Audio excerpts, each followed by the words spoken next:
wabarakatuh. Baik, sebelum kita mulai membaca Al-Quran pada hari ini, alangkah kita berdoa terlebih dahulu dengan doa mau belajar. Alhamdulillah, ayo bareng-bareng.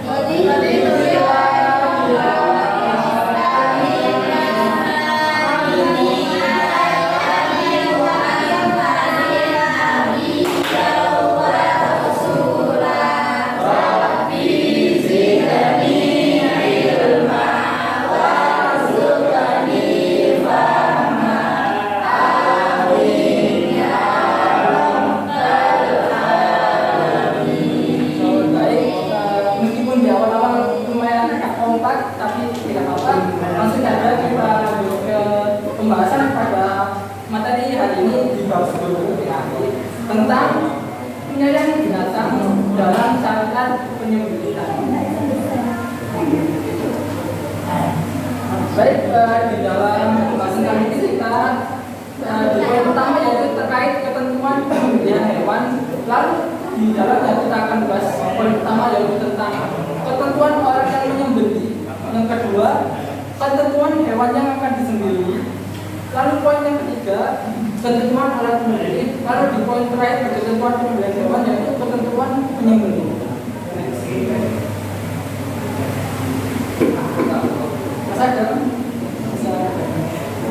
Oke, kita akan bahas terkait ketentuan orang yang menyembelih. Di poin yang pertama yaitu penyembelih beragama Islam. Yang dimana maksudnya yaitu penyembelihan yang dilakukan oleh orang bukan beragama Islam hukumnya tidak sah. Jadi ketika penyembelihan bukan orang Islam atau orang Islam maka tidak sah penyembelihannya. Jadi sebenarnya Bapak mau tanya ke anak-anak semua, apabila orang Islam menyembelih sah apa tidak? Sah.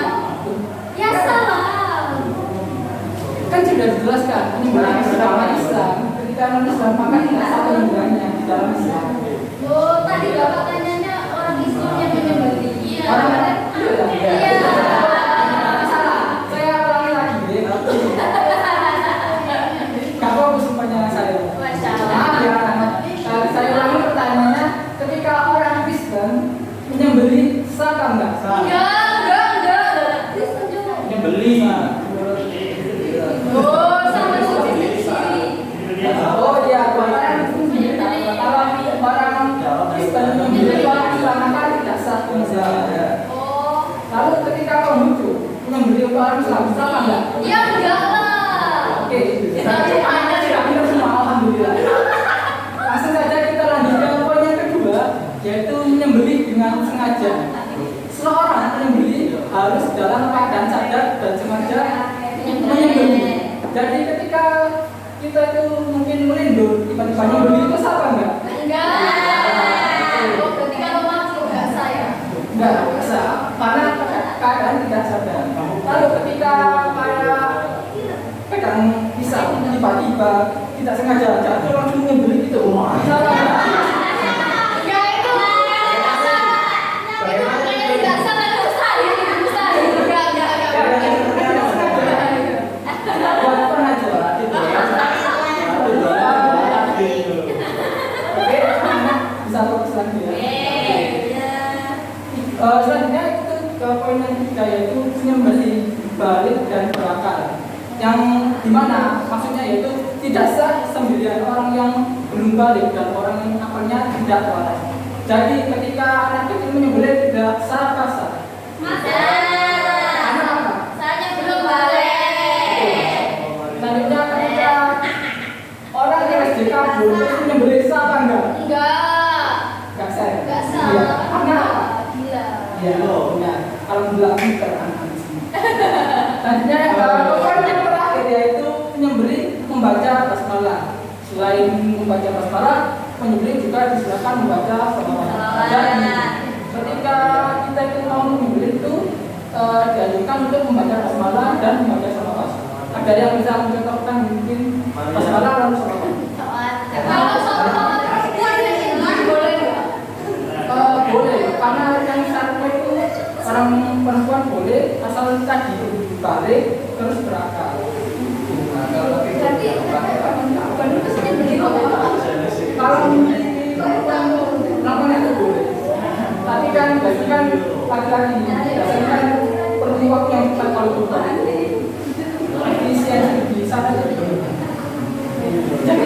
adakah yang mau mencontohkan yang disebutkan para ulama? Tidak.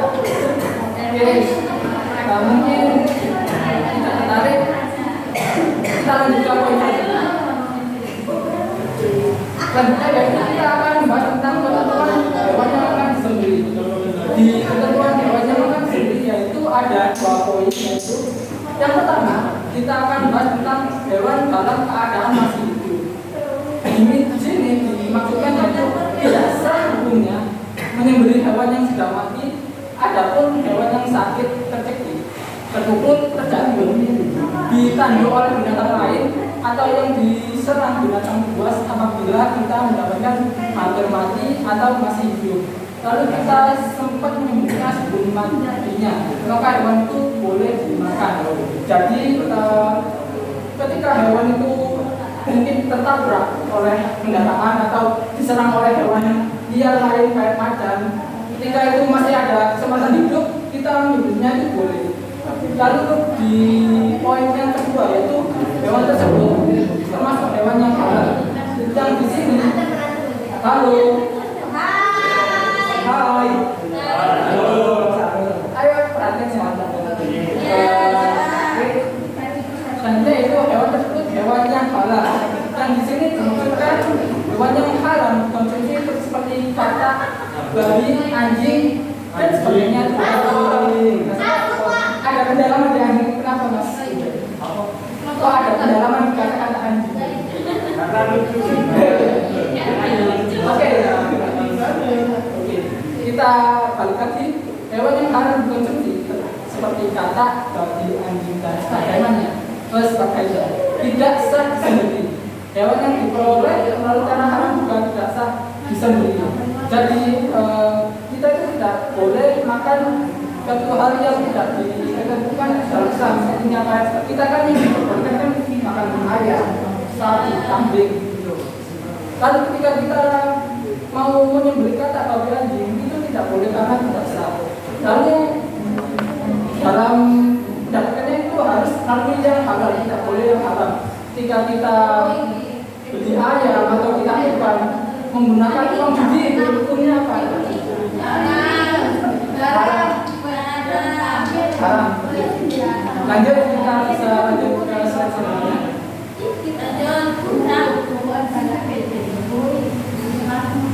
Selanjutnya kita akan ketentuan alat penyembelih. Yang pertama yaitu alat yang digunakan tajam dan dapat melukai. Ketajaman alat dimaksudkan agar proses penyembelihan tersebut berlangsung secara cepat sehingga hewan tersebut segera mati. Jadi ketika kita mau menyembelih itu kita harus menggunakan senjata tajam yang sudah diasah sehingga langsung terhunus ke lehernya dari hewan tersebut. Ketika kita menyembelih dengan senjata yang tumpul kurang tajam, maka itu tidak bagus, tidak sah. Karena itu kan menyiksa hewan tersebut yang betul. Selanjutnya yaitu kita ke poin yang kedua yaitu alat tersebut tidak terbuat dari tulang, kuku atau tulang.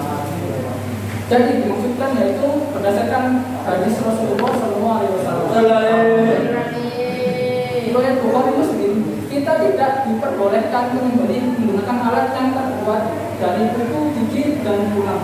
Jadi kesimpulannya ketika kita menyembelih itu kita tidak boleh alatnya itu terbuat dari bahan tulang, kuku atau gigi. Di poin yang kedua. Selanjutnya ke poin yang terakhir yaitu poin yang ketiga yaitu absennya sudah tadi absennya. Alat yang digunakan boleh terbuat dari besi, baja, ada yang belum atau apa saja yang bisa tajam. Yang dimaksudkan yaitu apa yang telah disebutkan di nomor 2. Jadi kita itu boleh menyembelih kecuali yang ada di nomor 2 itu tulang, kuku atau gigi. Ketika kita menggunakan besi itu boleh, kita menggunakan bambu itu boleh, baja boleh, kecuali di yang nomor 2. Lanjut. Selanjutnya yaitu ketentuan menyembelih. Di poin yang pertama, penyembelihan dilakukan pada urat leher sampai terputus saluran makanan, pernapasan dan 2 urat lehernya. Di sini ada yang tahu di mana letak urat leher? Tahu. Bisa di bawahnya. Ya betul Mas Dek, 100. Boleh. Oke, yang kedua yaitu pada waktu menyembelih hewan, orang yang menyembelih harus memastikan bahwa dia sudah memotong bagian berikut. Halo.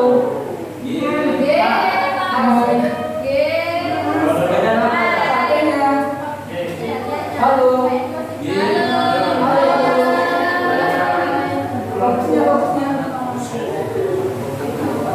Oke, kita lanjut ke pembahasan yaitu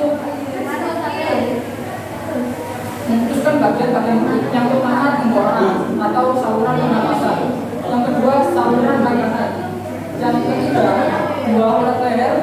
Halo. Dua urat leher yang ada di sekitar tenggorokan. Bila ketiga bagian tersebut sudah putus, maka penyembelihan tidak bisa. Jadi ketika kita menyembelih kita utamakan di pangkal lehernya di bawah, tidak boleh di atas. Itu sudah ketentuan yang ada di dalam Islam. Lanjut, next.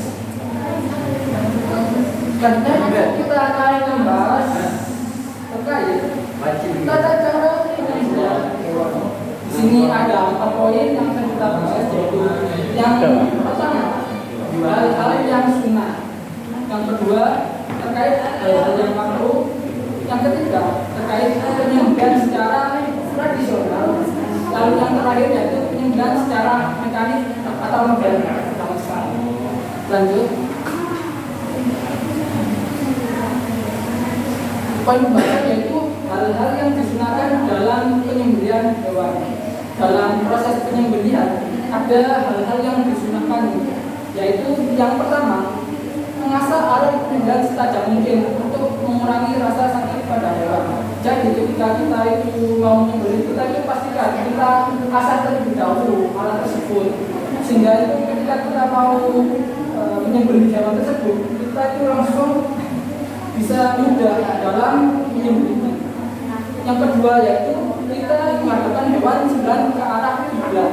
Jadi ketika kita mau menyembelih itu kita digunakan dalam ajaran Islam untuk ketika menyembelih itu kita menghadap ke arah kiblat.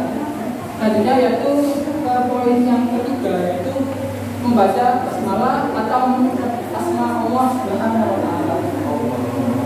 Lalu di poin yang ketiga itu dalam menyembelih itu kita disunahkan untuk membaca bismillah ataupun menyebutkan nama Allah Subhanahu wa taala. Lalu di poin yang terakhir, halo, menyembelih di pangkal leher. Jadi disebutkan di sebelumnya, menyembelih di pangkal leher itu masuk ke dalam sunnah dalam penyembelihan. Lanjut. Selanjutnya setelah kita sebelumnya membahas terkait hal-hal yang disunahkan dalam penyembelihan, kita sekarang masuk ke pembahasan tentang hal-hal yang makruh dalam penyembelihan hewan. Adapun hal-hal yang makruh dalam penyembelihan hewan yaitu yang pertama itu menyembelih dengan alat yang kurang tajam. Jadi ketika kita menggunakan alat yang kurang tajam atau alat yang biasa atau benda kubur, maka itu hukumnya makruh dalam menyembelih, karena itu dapat menyisap dari hewan tersebut. Lalu yang poin kedua yaitu menyembelih dari arah belakang leher. Tadi kan disebutkan bahwa menyembelih dari bawah atau pangkal leher itu sunnah, maka ketika kita menyembelih dari arah sebaliknya di atasnya, maka itu hukumnya makruh, karena tersebut di poin yang kedua. Selanjutnya yaitu kita ke poin yang ketiga yaitu menyembelih sampai putus seluruh batang lehernya. Jadi ketika kita menyembelih hewan dari bawah langsung sampai putus, meskipun kita sudah menyembelih dari pangkal leher tapi sampai putus, itu maka hukumnya makruh kalau sampai potong habis. Iya. Berarti jadi lanjut sih. Jadi lanjut. Apa Sampai setengah.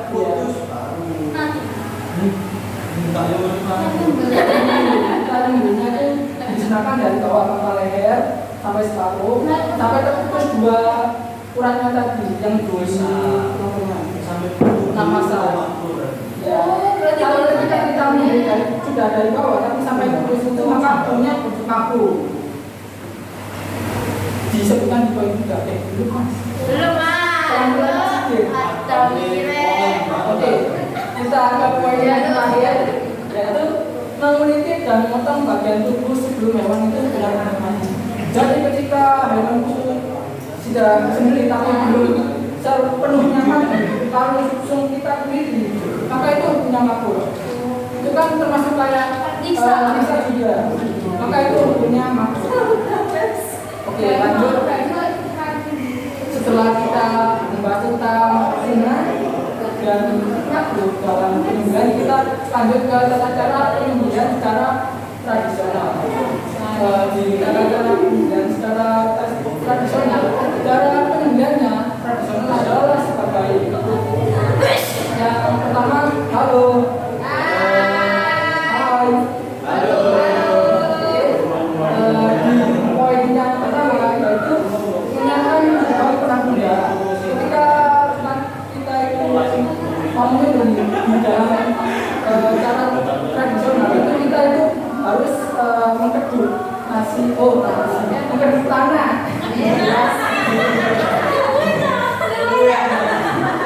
Aduh, maaf ya, kalau apa?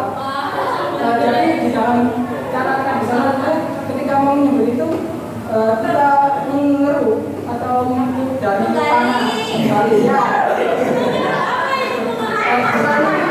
Jawa. Kita itu menggali tanah tersebut buat pada dari hasil penyembelihan tersebut. Lalu yang kedua itu hewan yang akan disembelih dihadapkan ke kiblat, lambung kiri di bawah. Ada yang ingat ketika mau membeli alat itu masuk ke tata cara penyembelihan apa? Makro atau sunnah? Kita lanjut ke poin yang ketiga. Kaki hewan dipegang kuat-kuat atau diikat kepalanya ditekan ke bawah. Ketika kita menyembelih baik itu ayam atau sapi atau kambing, kita kuat kita terlebih dahulu kakinya agar tidak kabur atau tidak terjadi suatu hal yang kita inginkan. Lalu kepalanya digerakkan ke bawah agar kita itu ketika memberi darahnya itu langsung masuk ke dalam lubang tanah yang sudah kita siapkan. Lanjut ke poin yang keempat yaitu leher hewan diletakkan di atas lubang nanti darah yang sudah disiapkan. Jadi kita paskan antara leher dengan lubang yang sudah kita siapkan tadi. Dimengerti? Oke. Setelah itu kita lanjut ke poin yang kelima yaitu berniat menyembelih. Jadi ketika menyembelih itu kita membaca niat juga. Itu dalam ajaran Islam. Selanjutnya yaitu ke poin yang keenam yaitu membaca basmalah, sholat nabi dan takbir. Jadi ketika kita mau menyembelih itu dia dianjurkan untuk membaca basmalah, sholat nabi dan takbir. Lalu di poin yang terakhir dalam cara tradisional yaitu arahkan pisau atau alat penyembelih pada bagian leher hewan. Lalu sembelihlah sampai terputus tenggorokan saluran makanan dan urat lehernya. Jadi ketika kita membeli arahkan pisau ke dalam tenggorokan atau arah di bawah lehernya tersebut sehingga saluran makanan uratnya itu lehernya itu tidak terpotong, tapi jangan sampai terputus karena ketika kita makan sampai terputus maka akhirnya akan mati. Lanjut. Mas Nadir, apakah kuratif? Kalau bisa saya mengalir ada. Oh ada.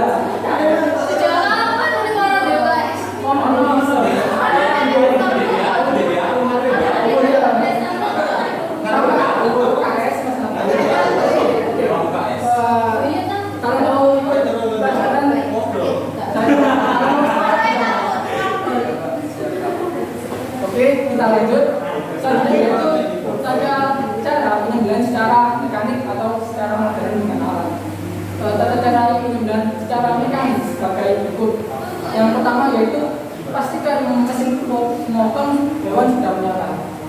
ketika mesin motor sudah menyala, kita itu sudah bisa untuk menyembelih.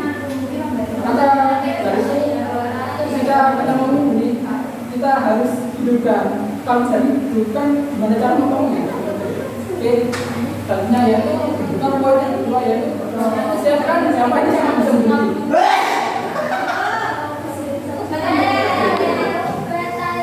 Lalu dua kita siapkan hewan yang sendiri. Ketika mau membeli kita harus siapkan hewan yang sendiri. Ketika tidak disiapkan sampai kita sendiri. Ya makanya harus kita siapkan hewan yang sendiri. Kita masih ke poin yang ketiga yaitu penyembelih berniat untuk penyembelih. Jadi ketika sang penyembelih mau membeli, kita itu sebagai penyembelih harus membaca niat. Kemudian sekarang kita lagi membaca niat dari membeli, lalu membaca bismillah, lalu membaca sholawat, lalu membaca slide yang sebelumnya. Tadinya yaitu kita ke poin yang keempat, yaitu ada kesinambungan antara poin 3 dan 4, yaitu membaca basmalah, sholat nabi dan takbir kata. Itu yang diaturkan. Lalu yang di poin terakhir yaitu masukkan hewan ke dalam mesin pemotong. Jadi di dalam cara mekanik modern itu setelah kita sembelih dalam keturunan Islam sampai dari pangkal yang kita sembelih terus sampai penapasan 4 cara konsumsinya telah terpotong, lalu di dalam cara modern itu kita masukkan ke dalam alat pemotong mesin potong itu dalam penyembelihan. Lalu tahukah kamu bagaimana hukum mengonsumsi hewan yang disembelih secara mekanik? Hukum daging hasil sembelihan secara mekanik adalah halal apabila syarat-syarat dan ketentuan tersebut terpenuhi. Jadi ketika kita membeli dengan cara mekanik atau cara modern itu hukumnya halal apabila melalui cara-cara yang benar, yaitu dengan disembelih terlebih dahulu dari pangkal lehernya yang dibawa sampai terpotong alat konsumsinya atau penapasannya. Lalu setelah selesai kita masukkan ke alat mekanik yang sudah ada dengan cara modern tersebut. Lanjut masalah. Selanjutnya yaitu kita membahas terkait membeli hewan yang tetap gerak. Di sini ada 3 poin. Yang pertama yaitu hayatul mustaqirah adalah kondisi hidup satu hewan. Di Hasyiah Al-Bajuri dituliskan bahwa mudahnya jika hewan tersebut masih bisa hidup atau 2 hari maka dia memiliki hayat mustaqirah. Jadi hayat mustaqirah ini contohnya seperti hewan yang mungkin tertabrak atau terkena serangan dari hewan buas tapi masih bisa hidup untuk 1 hari 2 hari, maka dari itu boleh disembelih karena masih ada kehidupannya. Lalu di poin yang kedua yaitu hayatun istirodia adalah level hayat yang lebih pendek, yaitu kehidupan hewan yang di dalam kematian. Jadi untuk contohnya itu ketika mungkin kita mempunyai ayam, mungkin tertabrak oleh hewan lain, terus itu sudah sakaratul maut, kita itu boleh menyembelihnya. Itu masuk ke poin yang kedua, hayatun istirodia. Lalu di poin yang terakhir yaitu harokatul marbuh adalah istilah untuk menyebut gerakan terakhir sang ayam. Ketika ayam selesai disembelih, dia biasanya masih bergerak-gerak tak karuan. Ini lebih condong ke ayam.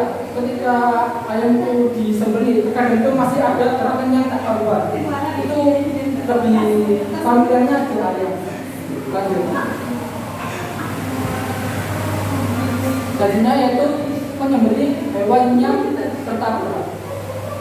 Ini ada 2 pandangan.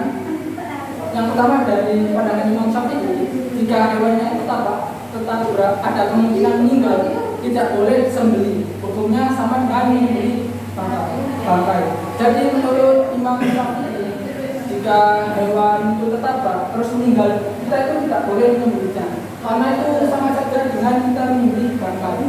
Tadinya menurut Imam Malik, jika hewan yang tertabrak meskipun hewan tersebut kejar-kejar tapi masih sempat menyembelih menyaksa. Jadi menurut Imam Malik ini ketika hewan mungkin tertabrak atau terserang dari hewan buas tapi masih ada kehidupan atau sakaratul maut, itu boleh kita sembelih.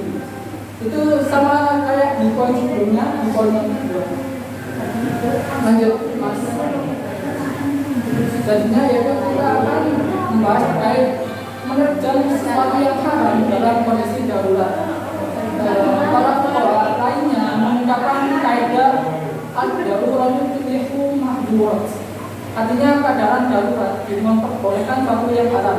Jadi ketika kita mungkin di pegunungan sehingga kita itu kehabisan makanan atau minum, kita itu diperbolehkan makanan apapun itu meskipun yang haram, karena itu dalam keadaan darurat. Entah itu kita makan ular atau itu kita minum darah dari ular ataupun apapun itu, ketika kita darurat kita boleh makan karena dalam keadaan darurat. Lalu untuk dalilnya yaitu famani turo wairo bagin wala matin wala ismamari. Artinya yaitu tetapi barang siapa dalam keadaan terpaksa atau memakannya sedang dia tidak menginginkannya dan tidak pula melampaui batas, maka tidak ada dosa baginya. Surat Al-Baqarah ayat 173. Jadi intinya ketika kita itu dalam keadaan darurat, itu kita tidak mempunyai makanan atau minuman, terus kita itu akan terdesak darurat, kita diperbolehkan makanan apapun, baik itu pampai ataupun makanan yang haram, karena itu dalam keadaan darurat. Hai. Halo. Oke. Selanjutnya yaitu kita membahas tentang menerjang sesuatu yang haram dalam kondisi darurat. Contoh kanibalisme tim di Uruguay dalam dan rapatnya menuju Chili 13 Oktober 22 Desember 1972. Jadi di sini ada contoh peristiwa kanibalisme karena keadaan darurat, maka adanya tragedi kanibalisme di tim Uruguay dan rapatnya menuju pada tanggal 13 Oktober sampai 22 Desember 1972. Selanjutnya yaitu contoh yang kedua yaitu dari bayi 10 hari hingga minum air kencing sendiri, perjuangan heroik korban gempa Turki pada tanggal 10 Februari 2023 sampai tanggal 16 Februari tahun 2023 telah memakan 22.000 korban jiwa. Di sini dicontohkan juga dalam keadaan darurat, dalam keadaan gempa, seorang anak kecil cuman mengenaskan karena tidak adanya makanan minum, sehingga bayi tersebut itu minum dari air kencingnya sendiri karena korban dari gempa tersebut. Selanjutnya di contoh terakhir pendidikan TNI atau latihan meminum darah ular dan memaksa dan makan daging ular. Di TNI juga diterapkan dalam pelatihannya itu untuk memakan apa saja yang di dalam hutan supaya mereka dapat bertahan hidup. Seperti disebutkan, ini meminum darah ular dan memakan daging ular. Lanjut. Selanjutnya yaitu kita membahas terkait berobat dengan sesuatu yang haram. Di sini dijelaskan hadis tentang masyarakat Quraisy dan perintah Nabi Muhammad SAW terhadap mereka untuk minum air kencing berkaitan dengan kepentingan pengobatan. Pengobatan dengan menggunakan benda najis diperbolehkan ketika tidak ada benda suci yang dapat menggantikannya. Lihat Syekh Wahbah Al-Zuhaili Al-Fiqhul Islami Al-Adilatu Beirut Darul Fikr cetakan kedua pada tahun 1985 Masehi atau 1405 di 1 halaman 161. Jadi intinya ketika itu terserang penyakit sehingga kita itu mengharuskan mengkonsumsi atau berobat dengan satu hal yang haram ataupun itu benda najis, maka itu diperbolehkan karena itu demi kesehatan kita juga. Contoh seperti kayak pada COVID-19 kemarin, kita pun disuntikan dengan apa? Vaksin. Vaksin. Dari kandungan vaksin itu ada kandungan apa? Narkoba. Tahu. Narkoba. Kalau menurut apa yang saya baca sih ada kandungan babi. Iya, ada kan bisa khususnya vaksin. Iya, vaksin. Waduh, daging haram guys. Tapi kan di sini disebutkan tidak apa-apa karena keadaan darurat. Karena keadaan kondisi juga. Artinya Ada. jangan bersedih. Ada. Aduh. Gak apa-apa, karena keadaan darurat pada saat itu kan misalkan terkena wabah COVID-19. Tadinya yaitu dari sini kita dapat menarik kesimpulan bahwa pengobatan dengan darah ular bersifat jalan terakhir sebagai darurat karena tidak ada lagi obat alternatif selain darah ular tersebut. Darah ular dapat dijadikan obat bila terbukti dan teruji secara klinis mutakhir sebagai obat atas penyakit tersebut. Artinya, pertimbangan ilmu dan pengetahuan medis melalui menjadi pertimbangan utama dalam hal ini, bukan karena orang tahu katanya.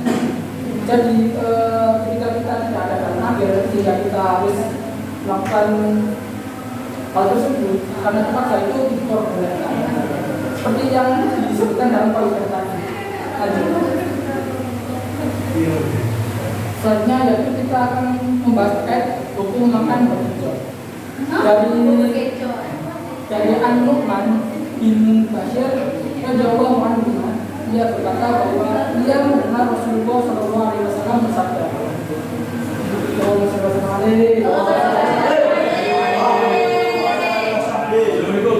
Innal halala baina wa innal haram baina wa bainahuma mustabihat layak kathirun dan nasi paman atau syubhat ustadallahu bidalina wa sesungguhnya yang halal itu jelas sebagaimana yang haram itu jelas.